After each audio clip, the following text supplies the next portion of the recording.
4 for Journalism 302 in the summer of 2017. In the 3 introductory lectures, you've seen how the courts work. We saw the case of Liebeck versus McDonald's. You've looked at philosophies that advocate for and against freedom of expression. And here in these and subsequent lectures, we're going to turn to substantive law. That is to say, the actual law that is used. It's interesting. The philosophies that you've seen, they can help explain or rationalize the reasons that courts rule the way they do. But when it comes to court cases, and very importantly for you on exams, you're going to have to refer to substantive law, the court cases, the precedents, and the rules that will help you resolve controversies. As you saw in the one lecture about the libel case, there are rules that have to be applied. You'll notice that in that example question, I didn't go into philosophies for freedom of expression because they're philosophies. They aren't actually the law. So it's good for you to understand philosophies. They're very helpful to us. They often are discussed in the opinions that lead to substantive law. But I warn you against saying something like marketplace of ideas, therefore the government can't restrict speech. The philosophy may be invoked by a judge in explaining his reasoning, but it's the actual rule that you're going to have to apply. Second thing to think about is that we're going to be talking about some bad stuff. Speech is a tool. It can be used to build things, but speech also can be a weapon. It can be used to damage and harm things. We're going to talk about some cases that involve conduct which, well, it's disgusting. I'm not going to make you actually look at the disgusting speech, but we will talk about the cases and I will describe some of the content that you will probably find to be distasteful. All right, so let's move on. We're getting into substantive law. We're moving away from philosophies, which are nice to have in the background, but here are the rules of law that you're going to be using on the exam and in your professional careers. So, the First Amendment. Here we're talking about protecting speech, and of course the First Amendment is the core. You'll know that the First Amendment starts with the 5 words, Congress shall make no law. And the Supreme Court for many years considered that to be a restriction on what the First Amendment protected. The Supreme Court held that the First Amendment protected speech against federal action, that is to say, action by the federal government, laws passed by Congress, actions by the executive branch, but that was the limitation. And states were not subject to First Amendment restrictions. If your state wanted to pass a law making it a crime to publish the name of the governor, the First Amendment didn't protect that. It was subject to states. Now, every state constitution has provisions to protect expression, but as we'll see from some court cases, those state constitutional protections were not always very effective. So here we are, the First Amendment applying to the federal government, but we know today that the First Amendment does apply to both state and local efforts to restrict speech. When did that happen? Well, it happened in 1925 in the case of Benjamin Getlow versus the state of New York. Mr. Getlow was convicted of violating the criminal anarchy statute in New York. For those of you who are not familiar with criminal anarchy, it is a crime to work to destroy established order. At the turn of the previous century, there were people who said that society wasn't working, that the wealth of the nation was concentrated in the hands of a very few people, and most folks didn't have a whole lot of money. Neither did they have effective political party because the people with wealth controlled the political system.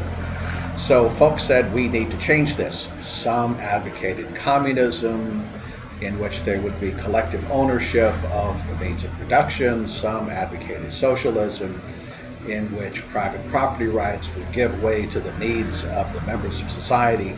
Some advocated anarchy, which said we should have no established system. And it was more than just a philosophical discussion, because people took steps to destroy the established order. There were assassinations, there were bombings, and of course society responded to this by passing a lot of laws making it a crime to advocate these things. So Mr. Gitlow and his friends circulated a pamphlet called the Left-Wing Manifesto, which was advocating communist socialism. So it was a 2-for-1. And the manifesto said, take the money out of the few, redistribute the wealth to the whole of society. And of course that scared the heck out of the people who were in charge of society and the political system. He was arrested, charged, convicted, and sent to prison. Then he appealed to the United States Supreme Court, and surprisingly the Supreme Court took the case. The Supreme Court did two things. The first you can see on your screen. The most important thing, the court held that the First Amendment was a fundamental right that applied to the individual states through the operation of the 14th Amendment. You'll recall from your history classes that the 13th, 14th, and 15th Amendment, the post-Civil War amendments, were created to ensure that everybody would enjoy the protections of the Constitution. Everyone would enjoy equal protection under the law. So now in 1925, the Supreme Court holds that if a state passes a law, or even a local community passes a law, that violates people's expressive rights, the First Amendment could be applied to hold that law to be unconstitutional. Oh, the second thing the Supreme Court did, which is not as important, well, at least to us, but very important to Mr. Gitlow, was they upheld his conviction. They said, Mr. Gitlow, you're in prison, you're staying in prison. But case important for all of us because it nationalized the First Amendment.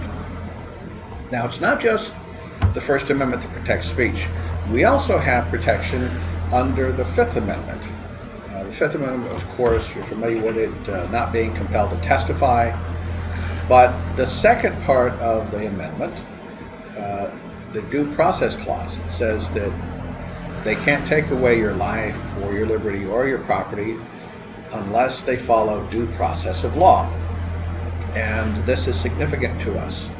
Our case from the textbook Southeastern Promotions versus Conrad, this is a case involving an off-Broadway musical play which subsequently went on Broadway. The play was called Hair. It was written and produced during the period of the Vietnam War, and it was an anti-war musical, hippie musical. It opposed the war. It said terrible things about President Richard Nixon. It had a number of songs that are still popular today.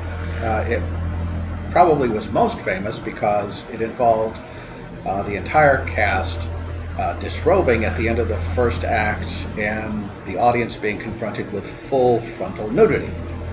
Now, this was produced off-Broadway at the time, but it was a popular musical. Some years later, somebody brought out a traveling production of Hair. It was going to play in an auditorium operated by a county official.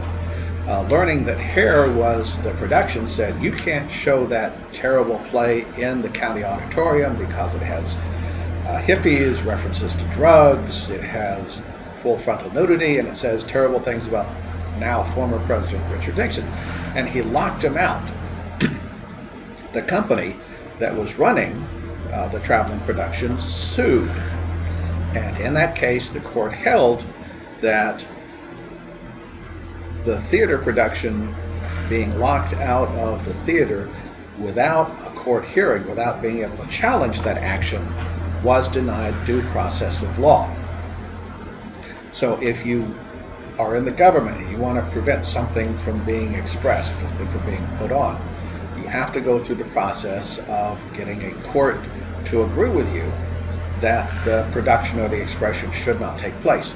And the persons whose speech is being denied have to have the opportunity to speak to that and make their own arguments to the court so that the judge can consider both sides before rendering a judgment. And so in this case, in Southeastern Productions, there was no such hearing. The county official just took it upon himself to lock out the production, and that deprived Southeastern Promotions of due process of law.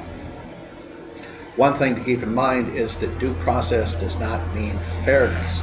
Due process simply means that there is a procedure that has to be followed. For example, I used to be a journalism department chair back at Idaho State University. I also taught classes. If a student wanted to contest a grade in one of my classes, they of course would, that student would come to me, make an argument, and I would say, well, yes, I'm changing the grade or I'm not changing the grade. If I didn't change the grade, the student could appeal, and the student would appeal to the department chair, me. So I, the faculty member who said, no, I'm not changing your grade, would now be the department chair sitting in judgment of the faculty member saying, I'm not going to change your grade. And so if a student appealed to the department chair, not that this happened, I would be able to say, no, I am not going to change the decision by the faculty member, and the student would have gotten due process. Now, the student probably would have said that's not fair, but it is the procedure that was in place. Not to worry, even if a department chair doesn't agree in endorsing his decisions as faculty member, students still have the opportunity to go up the chain to appeal a grade to the Office of Student Rights and Responsibility, ultimately the provost and the president. But just understand that due process means that there is a procedure that has to be followed, and if you don't follow it, then your action is not constitutional. Here we are in video 5, and now let's take up the topic of overbreadth. Now you can tell it's a reference to being too broad. And here's what overbreadth is and how we apply it to speech in the First Amendment. There are problems, so the legislature creates a law to address the problem. The constitutional issue is that with overbreadth, the law does more than simply address the problem. It is overly broad and prevents otherwise legal activity. So let's take up the example of drinking and driving. It's a problem. One way to solve drinking and driving would be to ban the sale, possession, and consumption of alcoholic beverages. Problem solved. But not really, because the law means that lawful drinking would now be illegal. And so the ban on alcohol would be overbroad in that it prohibited the bad conduct along with lawful conduct. And forgive the typo in the last bullet point. So overbreadth is you passed a law for a good reason, but you've made the law so broad that it also makes illegal lawful things. And it happens a lot with respect to speech and expression. We don't like the use of one term, so we're going to make it illegal, but then that affects the legal use of the term. Here, we'll be talking about something called crush videos. I'm sure that none of you have seen crush videos, but they are made, marketed to satisfy consumers who want to watch attractive young women killing small animals by stepping on them. It's sort of a BDSM thing. The women often are dressed in latex or leather. Their identities are concealed by masks or hoods. There's a soundtrack, and they are slowly stepping on small animals to kill them. It's pretty distasteful. Well, Congress learned about this, and a member of Congress sponsored a bill that would make it illegal to sell such videos, which sounds like a good thing. It's solving a problem. And someone was arrested and convicted for selling these videos. and the person appealed. So the person was arrested, convicted, appealed at the Circuit Court of Appeals, won. So the United States appealed to the Supreme Court, which is why this is U.S. versus Stevens. And so here's the analysis. As I said just now, we create laws to deter or punish particular actions. But if the law makes illegal or punishes legal activities, it's overbroad. And even though you're going to stop the bad thing, the fact that you're also stopping legal things makes it unconstitutional. So in Stevens, the relevant portion of the law that says any visual or auditory depiction in which a living animal is intentionally maimed, wounded, or killed.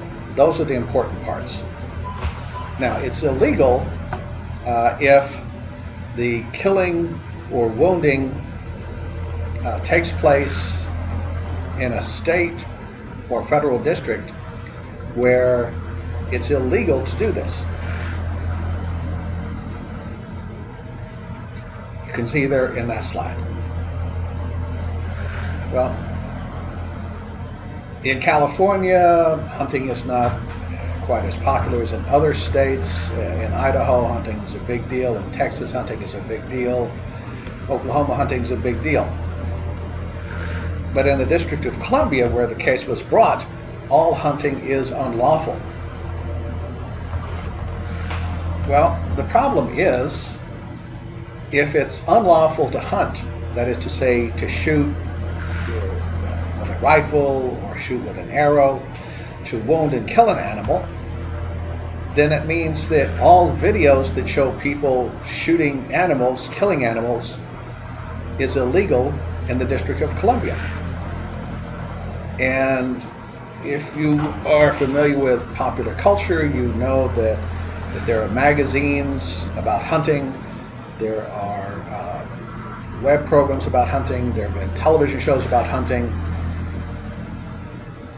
If those are shown in the District of Columbia, the people who market those or sell the magazines would be at risk for prosecution under the anti-crush video law. So, you've got a hunting video, you're hunting elk in Idaho, you sell it at a sporting goods store in the District of Columbia, selling that video would be a crime because it's illegal to hunt in the District of Columbia. Now, if it's illegal in the District of Columbia, then it would affect the production and sale of the video elsewhere.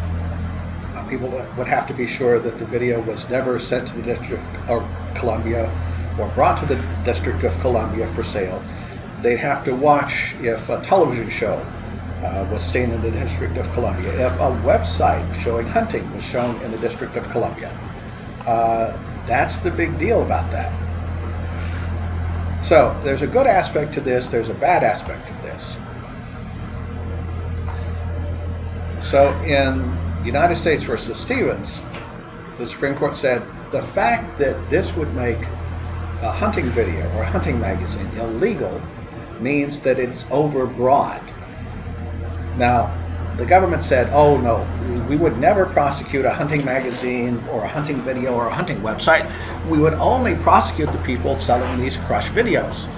But Chief Justice John Roberts said, yes, you're promising that you will be nice and won't misuse this, but a government promise doesn't make it constitutional.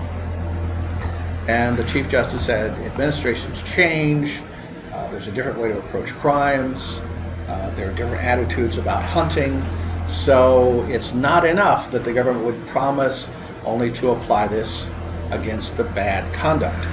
And so the Supreme Court held that the crush video law was unconstitutional because it was overbroad. Let's move on to sedition.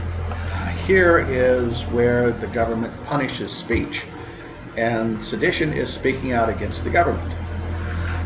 We have sedition as part of the legal tradition we brought from England with William Prynne, John Twynne, and John Peter Zenger. Of course, the colonial experience. William Prynne is a Puritan. He spoke out against certain entertainment activities. He was against dancing. He was against plays. And he wrote that any woman who acts in a play is a whore. And then it turned out that the Queen of England had acted in a Christmas pageant, a play. So he was criticizing the Queen of England, and this is decades ago.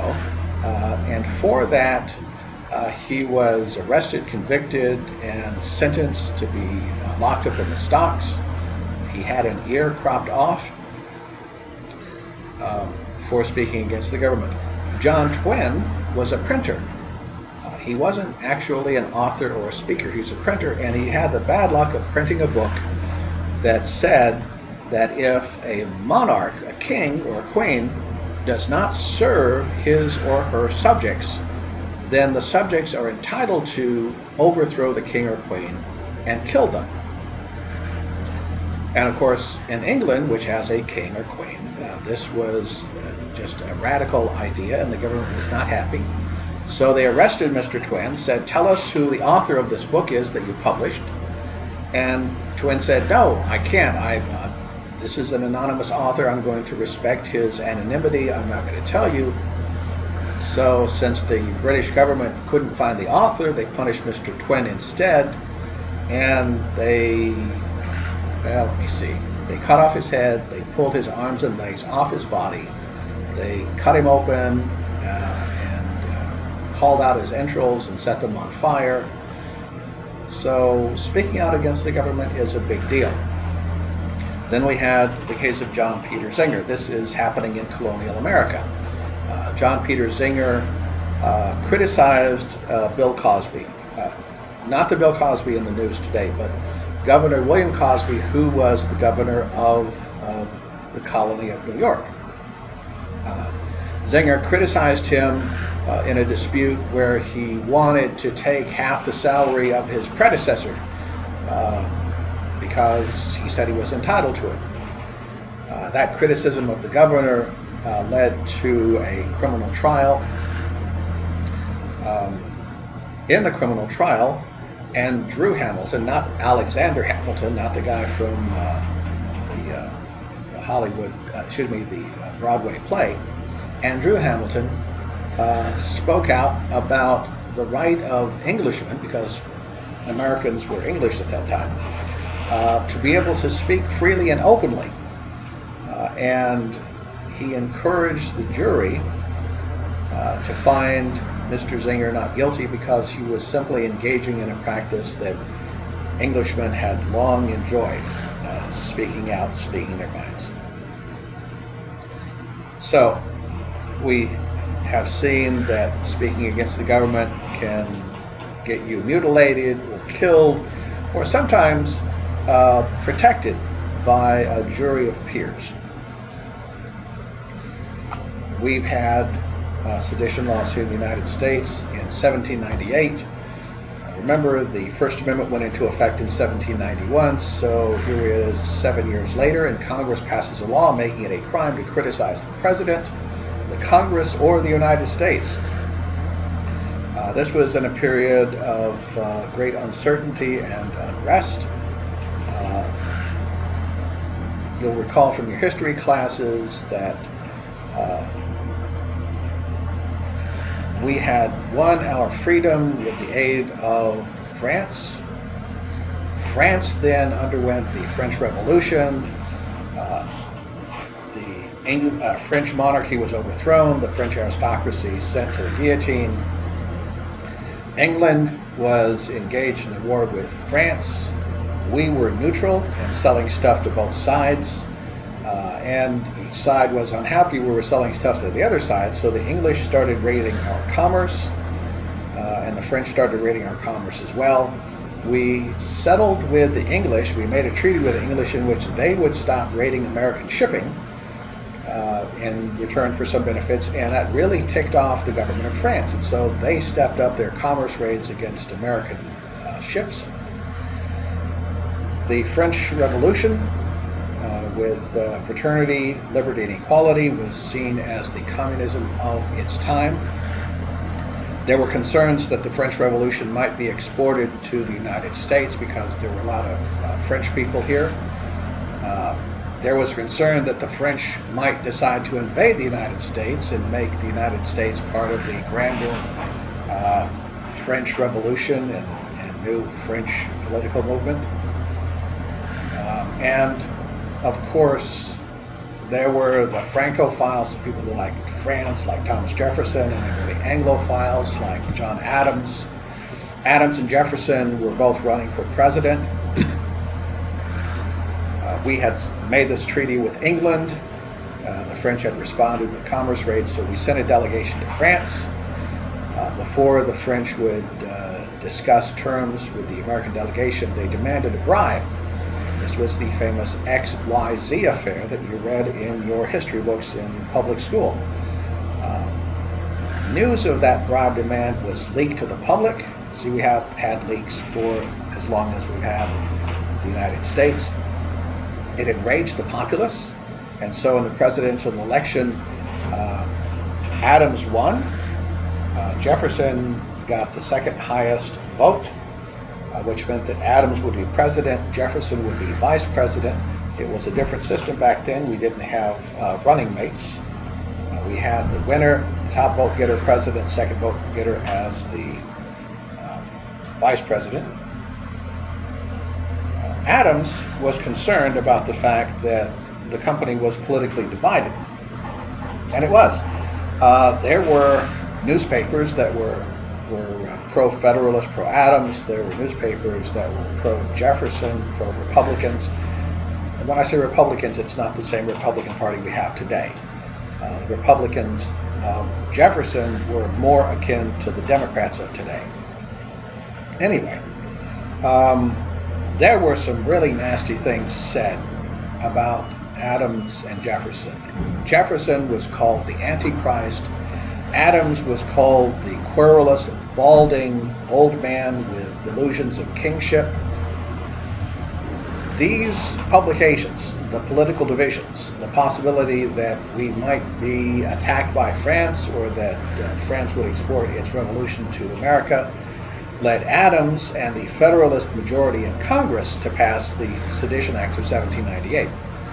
It was an attempt to reduce political tensions. And the way they were going to do that is they said, we'll simply make it a crime to criticize the President, the Congress, or the United States. Therefore, speakers and publishers will not be able to stir up resentment. Which, yes, I guess you could say it would solve the problem. Of course, it meant that people on the other side could continue stirring up resentment. It had no effect on that. There were 13 prosecutions, 13 convictions. Among the persons convicted was Matthew Lyon, a sitting member of Congress who had criticized Adams in a letter to an editor in a newspaper. Also, the father of the New York State public education system, prosecuted, convicted, sent to prison. A fellow who was a Revolutionary War veteran and wandered the countryside selling his own political tracts door to door was prosecuted, convicted, and sent to prison for erecting a liberty pole. Liberty pole was the 18th century version of the political billboard. And in his political billboard he said, peace and retirement to the president, long live the Republicans. And for that he went to prison.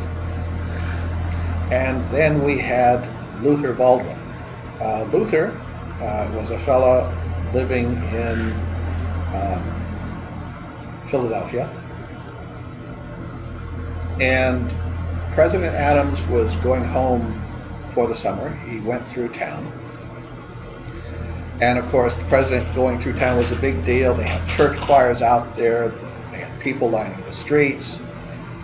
They were firing cannon salutes.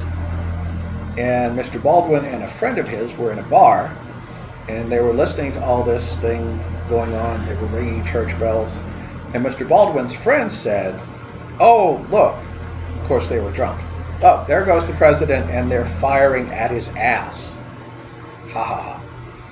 And Luther Baldwin, being drunk, of course, decided to one up his friend and said, no, no, there goes the president, and they're firing cannonballs through his ass. Well, there was a Federalist guy in the bar, and he overheard the conversation. He was aghast that anybody could speak so disrespectfully of the president. He went and found a federal marshal. They arrested Mr. Baldwin and his friend.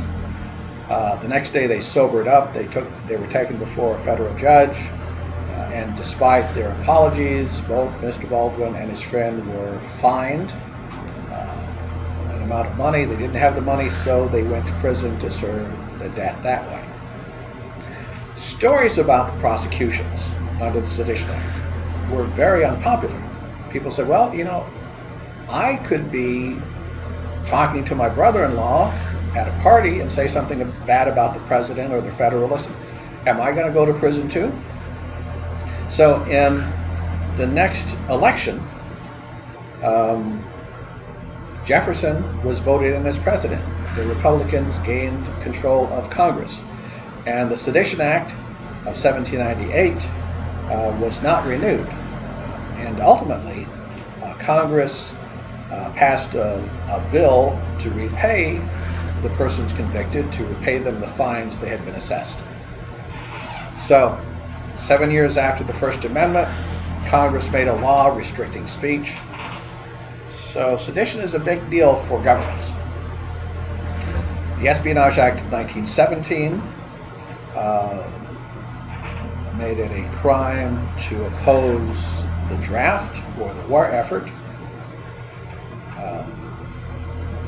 And the Espionage Act of 1917 is still relevant because it still is in effect, and certain parts of the Espionage Act make it a federal crime to possess secrets of the United States. So Chelsea Manning, who leaked secrets about the Iraq War and diplomatic cables, faced charges under the Espionage Act. Not convicted, but faced charges. John Snowden could face charges under the Espionage Act. Julian Assange of WikiLeaks, if he were ever brought here, could face charges under the Espionage Act. It has been used as a threat against journalists when they publish leaked secrets of the government. So that's something to be aware of. The Smith Act of 1940, a peacetime sedition law, making it a crime to advocate the forceful overthrow of government. There you have it. Advocating the forceful or violent overthrow of government is a crime. So if you publish or say, then you can go to prison. There's a but though. Teaching or advocating the violent overthrow of government is not illegal if it's taught or advocated as an abstract doctrine. So you're here taking courses in college. You're maybe in a political science class, and in the political science class they may talk about communism or socialism. And your professor may say, well, it's a much better system, and if we had that, we wouldn't have the 1%, and we wouldn't have the inequalities. There'd be a land of paradise for everybody. So you might consider what would happen if people got fed up and said, no, we're going to try this new system. Because your professor is simply teaching about a change in government, even if the professor in his lectures talk about the violent overthrow of government, because people in power are not going to give up their power easily, it's not illegal. It has to be an actual advocacy. But if you talk about it as an abstract doctrine, or you talk about it as a philosophical discussion or an educational musing, it's not a crime. Then again, if your professor goes out and tells people, okay, you get dynamite, you get guns, we're going to go to Washington and overthrow the government, that would be a crime. So you have to understand that. that even when the government makes something a crime, if all you're doing is talking about it in the abstract, you should be safe.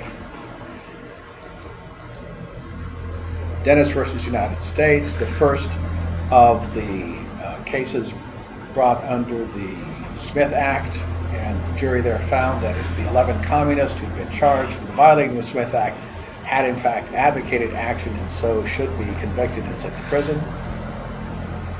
The Supreme Court upheld the conviction in a plurality decision. Remember from the lectures on Supreme Court decisions that plurality means that at least 5 justices agree with the result, but there is no one rationale that the justices agree on. So 5 guys say they should stay in prison, but there are not 5 guys who agree on the reason they should stay in prison. And of course, clear and present danger, talked about in the previous lectures. Chief Justice Vinson, in the Smith case, wrote that the 11 communists might not succeed because, after all, there's only 11 of them, and there's more than 100 million, 140 million Americans at that time. But, Chief Justice Vinson said, the fact that we're talking about the overthrow of the government means that the risk is high enough to justify the convictions. Now, Justices Black and Douglas dissent, saying the communists didn't pose risk, that they couldn't win. In fact, they pointed to the fact that no communist had ever won an election in the United States.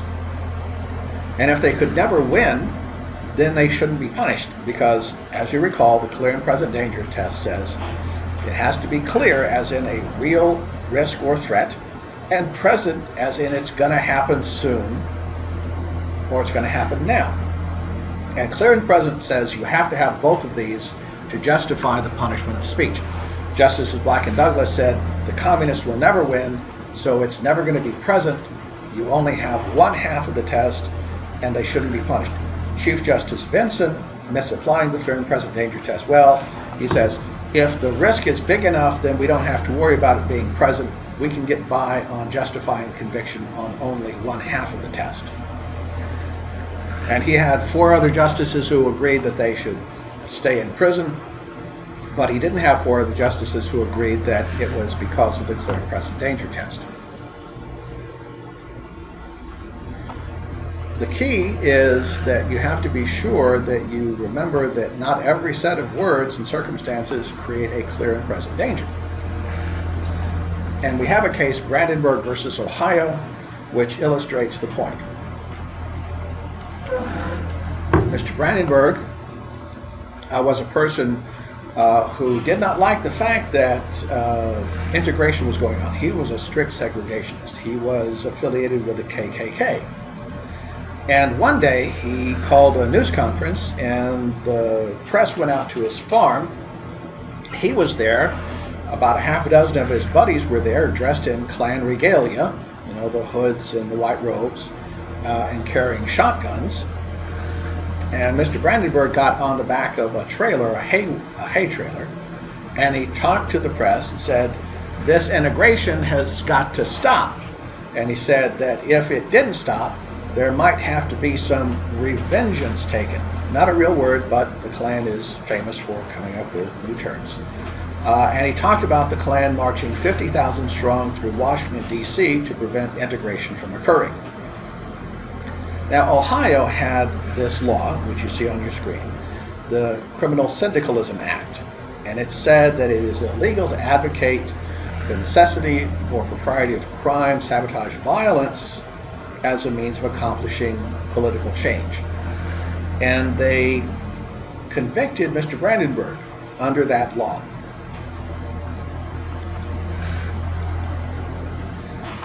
Supreme Court reversed his conviction. And the Supreme Court said that the law was unconstitutional. And because the law was unconstitutional, that Mr. Brandenburg's conviction had to be unconstitutional.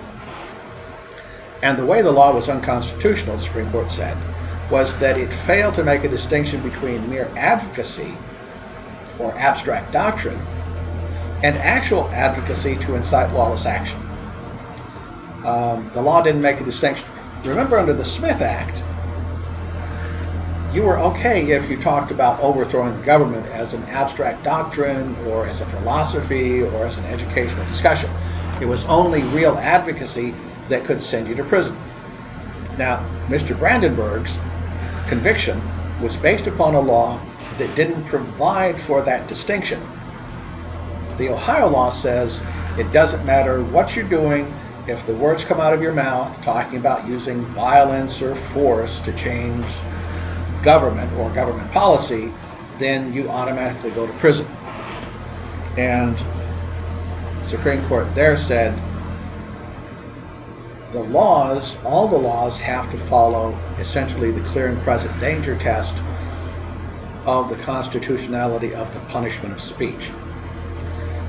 If you don't have the clear and present danger test incorporated into your law, then your law automatically makes people guilty of expression, regardless of whether they intended to cause violence or not. And so the Brandenburg case shows us that here we have another example of overbreadth. The law was created to solve a problem, but it also wound up punishing speech that wasn't a problem. It also failed to take into account the clear and present danger test of the punishment of speech. Now remember, clear and present danger is not an actual test that is applied to speech. It is a test of whether or not the punishment of speech is constitutional. So, as I said in the previous videos, don't say somebody was convicted of violating the clear and present danger test, because there is no such statute. Clear and present danger test is a test of whether or not the law which punishes speech is constitutional or not. So, the Supreme Court there said if the government is required to prove that the speech is a call to action, it means that speech could be punished even though it didn't create a real harm. So keep that in mind. And so here we have things like threats against Democratic members of Congress and President Obama during the debate of the Affordable Care Act. A lot of people were saying, oh, it's terrible, they should be impeached, they should be thrown out of office, we should beat them out, we should shoot them. Well, unless those threats of violence were judged on the basis of whether or not they were real threats or just people talking out of their hats because they were angry, then punishment of the speech would not be constitutional. Now, keep in mind that real threats, genuine threats, can result in conviction. And in fact, there is a federal law saying you cannot threaten the life of the president. But even there, the threat against the president has to be real, and the speech has to be judged on the basis of, was this person really intending to get people to attack the president, or was this person merely expressing frustration and anxiety?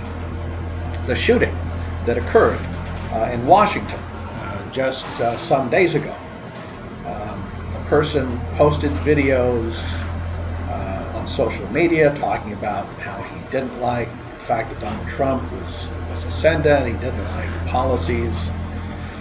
That in and of itself is not enough. There has to be showing that it is a real threat. Now, in that case, it turns out the guy was deadly serious. And if he were not dead, they could prosecute him in addition to the attempted murder charge for making those threats. Now, mind you, if you look at social media, you're going to find threats by a lot of people against a lot of things. Republicans, Democrats, McDonald's, the movies, Taylor Swift, whatever. But they are only criminal if they are legitimate threats, and also if the law that punishes them makes the distinction between real threats and somebody just shooting off his or her mouth. Atari Christian Militia, that was a militia that advocated the violent overthrow of government. They were going to do this by ambushing a police officer, killing a police officer, and then ambushing the police officer's funeral. It was going to be a way to wipe out constituted government, to allow good white Christians to take over the country and make America what it was supposed to be. Their expression, along with their conspiracy to commit murder of a police officer, was enough to land them in federal prison. And the law under which they were prosecuted and convicted was one that made the distinction between real threat and just people shooting off their mouths. Let's move on to the concept of symbolic speech. Symbolic speech is the notion that actions can speak louder than words. So the Supreme Court ruled in a case, United States versus O'Brien, that actions, even though they don't involve words, can be the equivalent of speech. And when actions are considered speech, they're subject to laws of general applicability. Now, laws of general applicability, a big issue for us. So let's go over what a law of general applicability is. Law of general applicability is a law made to deal with a problem that only incidentally affects speech. And there's a three-part test to determine whether the law is constitutional or not. So, laws of general applicability are constitutional where, number one, the law furthers a substantial government interest. Number two, the interest is unrelated to suppressing speech or the press, and the restriction on speech or press goes no further than the minimum needed to further that government interest. So, let's see. Oh, speed limits. Let's say that you don't like the speed limit. Speed limit's 70. And you think that that's a bad thing. So as a protest, you're going to drive 90 miles an hour no matter where you go. You get a ticket. They arrest you for speeding. And you say, wait a minute, when I was speeding, I was symbolically speaking. My putting my foot down on the accelerator was an action that was expressive. So you can't punish me. Well, the speeding laws further substantial government interest, as in people who speed cause more accidents, there's more death, more destruction. And the laws against speeding, well, it's not really about suppressing speech. And the restriction on speech or press is no more than the minimum needed to further the government interest. So the government could say, well, yes, if you don't like the speeding laws, you can say things, you can have a bumper sticker, but you can't drive 90 miles an hour just to express your disagreement with the speeding law, because the speeding laws are laws of general applicability. So, in O'Brien, Mr. O'Brien, during the Vietnam War, a war which divided the nation, there were people who criticized the war and criticized the draft. The draft was a system in place where if you were a man, you turned 18, you had to register with Selective Service. I still think you have to do that. But in the 1960s, mid to late 1960s, and up through the 70s, when you registered for the draft, you were becoming at risk of being inducted and sent to Vietnam, which was not great. Now, you were at more risk if you were a minority person or if you were a poor person, because the people who had money could afford to send their kids to college where they would get a college deferment and couldn't be called up. And the people who were poor, couldn't go to college, they were at risk of being called up. So we'll have more about O'Brien in the next installment of the lecture.